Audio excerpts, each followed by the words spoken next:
Welcome to Mysteries to Die For and this toe tag. I am TG Wolff and I'm here with Jack, my piano player and producer. This is normally a podcast where we combine storytelling with original music to put you at the heart of a mystery. Today is a bonus episode that we call a toe tag. It's a first chapter from a fresh release in the mystery, crime, or thriller genre. And today's featured release is Map of My Escape by Cheryl L. Reed. All right, let's jump into this one. So these chapters aren't numbered like 1, 2, 3, 4. They're named or numbered by the narrator. So this chapter is called Riley. We parked in the shadows of a Southside liquor store with bars on the windows. It was a chilly autumn night, and the Mustang's heater fogged the tinted windows. I rubbed the glass. Halloween decorations lay discarded on the lawn next to us. A blow-up dragon and a zombie that someone spent good money on were crumpled in the grass. The street was empty and dark. Several overhead lights were burned out, or shot out, heightening the creepy feeling. Aren't you afraid someone's going to recognize this car and know you're a cop because the drug dealer who owned it is in prison? Reece got all of his undercover cars from Vice. The interior reeked of cigarettes and Axe deodorant. Reece shot me one of his cockeyed looks. He didn't like it when I offered street advice. After all, I was just a civilian. Nah, the dude probably drives something better by now, he said. Nobody in this neighborhood drives a soup-up car like this unless they're a drug dealer or a cop posing as a drug dealer. Yeah? Well, tonight I'm a drug dealer, and you're one of my ladies. He winked. A white woman with tats and tood. You're like cocaine and candy all wrapped up in one. He clicked his tongue, confident he could get a rise out of me. I rolled my eyes. I was just too tired to spar with him. Reece was the only person whose crude jokes I tolerated. He was the only man who could make me drop everything with a phone call. Surviving a massacre together has a way of tethering you. Who is this guy? I asked. Reece had promised me this stakeout would be worth my while. You'll see, he said. If I can stay awake. I looked at my watch and sighed. It was well past midnight. Aw, are you missing your booty call with Finn? He flashed a sinister grin. Reece disapproved of Finn, whose Boy Scout demeanor and conservative politics rubbed him the wrong way. Worse, he didn't understand my attraction to someone who espoused views so opposite my own. If I'd said it was the sex or the thrill of sneaking around with a politician, Reece could have understood. But I preferred not to lie to Reece, and the truth was much more complicated. This better be worth it, is all I'm saying. Don't give me that attitude, girl. This right here is a gift. This fucker has the mother lode. Reece's face was animated, his eyebrows on high alert, his green eyes dancing. I called them river eyes because they reminded me of the Chicago River on a sunny day when the phosphorus was blooming. Reece liked to play up the mystery and wouldn't say who we were meeting. He hinted that it was a well-placed source or snitch who could talk about the Fed's investigation into the Chicago Police Department. That was all Reece and me, or anyone in Chicago, could talk about. I thought maybe the guy knew which cops were about to be indicted and which cases were suspect. Reece was all about drama, and he rarely disappointed. I sat quietly, watching the dark storefront. Then a line of men came out the front door, their hands empty. Where are these guys coming from? Reece shushed me.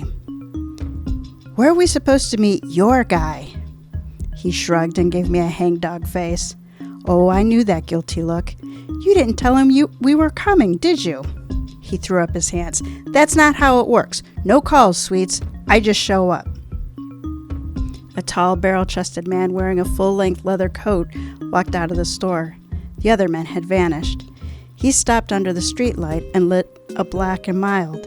Even parked 100 feet away, I could see the chunky gold rings on his hands and the rope chain around his neck, gleaming beneath the yellow streetlight. The man looked straight at us, his eyes flickering with recognition, at the car. Most snitches were skinny and strung out, Cowards who peddled in rumors, trading information for money or favors. But this guy wore money on his fingers and looked like somebody's boss. Why would he tell Reece, or me, anything? Is that your guy? We watched as he disappeared down a dark alley behind the liquor store. Just wait, Reece said. He'll be here. The heater fan made the only noise as we both watched the dark storefront. I fidgeted in my seat. Something didn't feel right. No one else had come out of the liquor store. Reece's lips tightened, and I could hear him grinding his teeth. This wasn't going how he expected either. A shadow flinted across the car's rear window, then Reece's door flew open. Big hands pulled him out of the car. Get out of here, motherfucker! Show your face!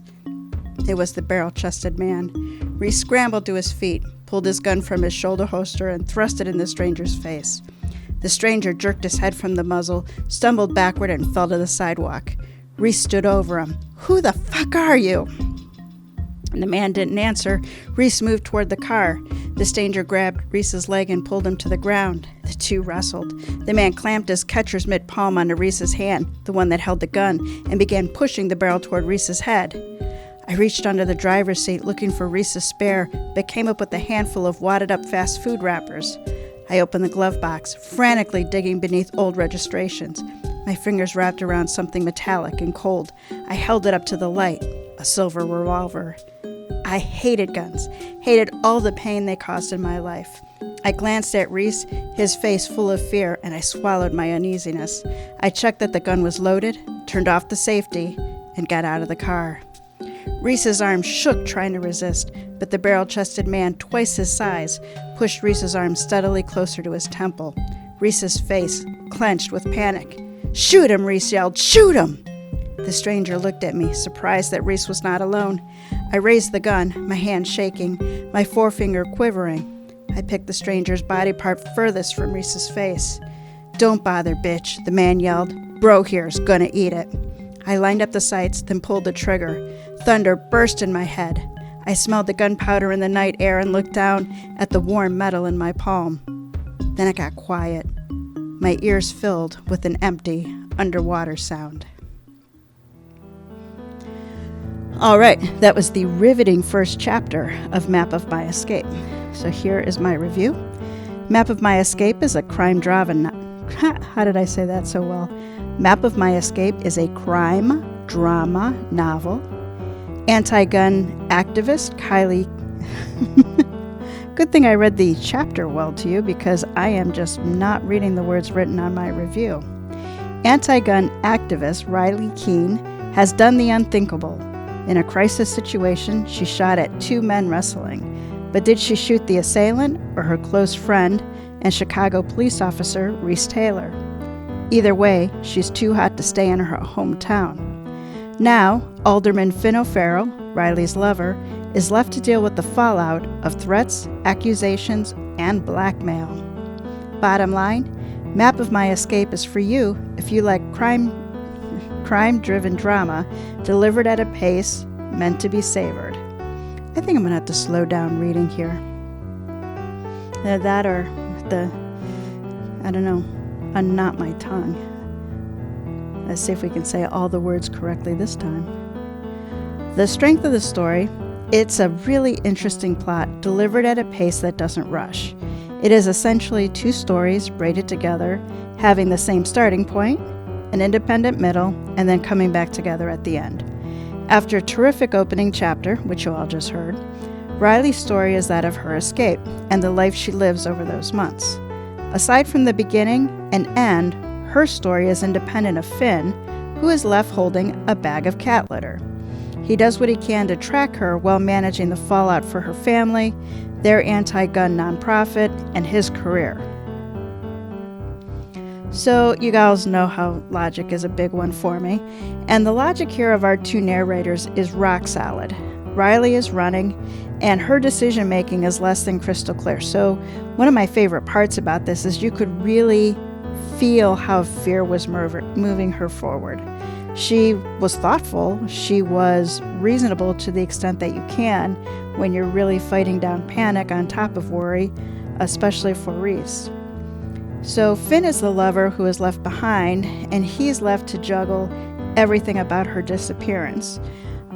His work as an alderman, running for vice mayor, and then there are his kids. He's a single dad. So we see him trying to balance this hidden relationship he and Riley had. He and Riley, they've been together for about a year, but it's a very private relationship, especially because of his public persona and her public persona. So yes, he has a lot to juggle.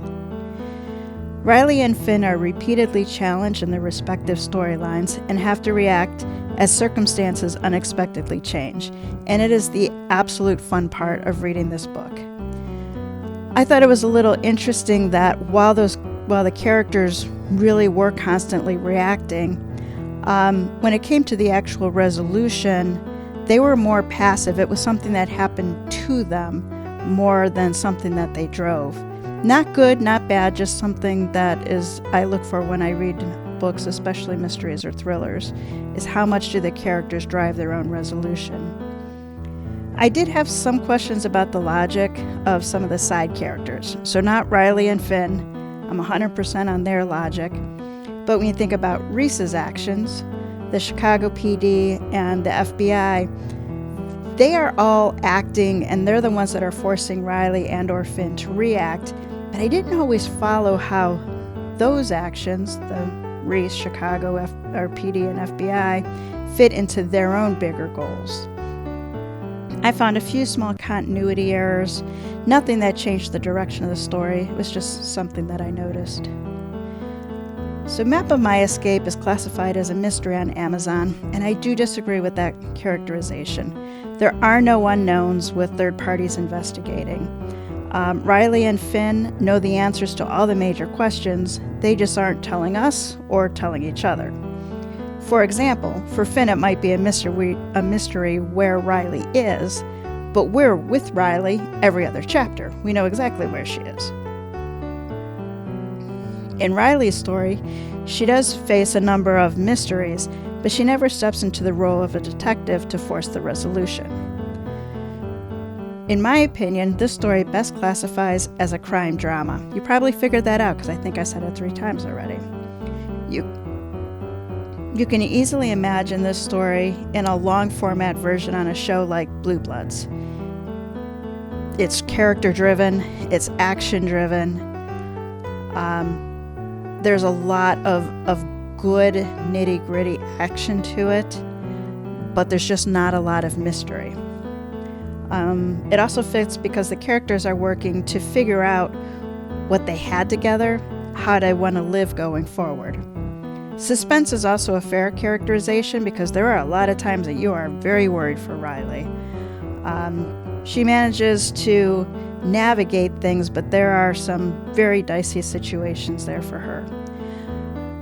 When it comes to suspense, I would put this still on the softer end of the spectrum. I think it is much more drama-driven. This is a highly enjoyable read. I came to like both Riley and Finn and eagerly picked the book up each time to see how they were going to get through the rough water. Man. Okay, we're just going to keep going on. I'm not going to try to say rough water again. The Map of My Escape was released from Running Wild Publishing and is promoted by Partners in Crime Tours and is available from Amazon and other book retailers. The link is in the show notes. And now, let me introduce you to Cheryl L. Reed. A former staff editor and reporter at the Chicago Sun-Times and other publications, Cheryl L. Reed's stories have won multiple awards, including Harvard's Goldsmith Prize for Investigative Reporting. She has twice been awarded a U.S. Fulbright Scholar Fellowship by the State Department, first in Ukraine and then in Central Asia. Reed is the author of the nonfiction book Unveiled: The Hidden Lives of Nuns, and the novel Poison Girls, which won the Chicago Writers Association Book of the Year. She splits her time between Washington, D.C. and her home near the Chesapeake Bay in Virginia. Partners in Crime Tours represents a network of 300-plus bloggers offering tailor-made virtual book tours and marketing options for crime, mystery, and thriller writers from around the world. Founded in 2011, PICT offers services for well-established and best-selling authors, as well as those just starting out their careers. PICT prides itself on tailored packages with a personal touch from tour coordinators.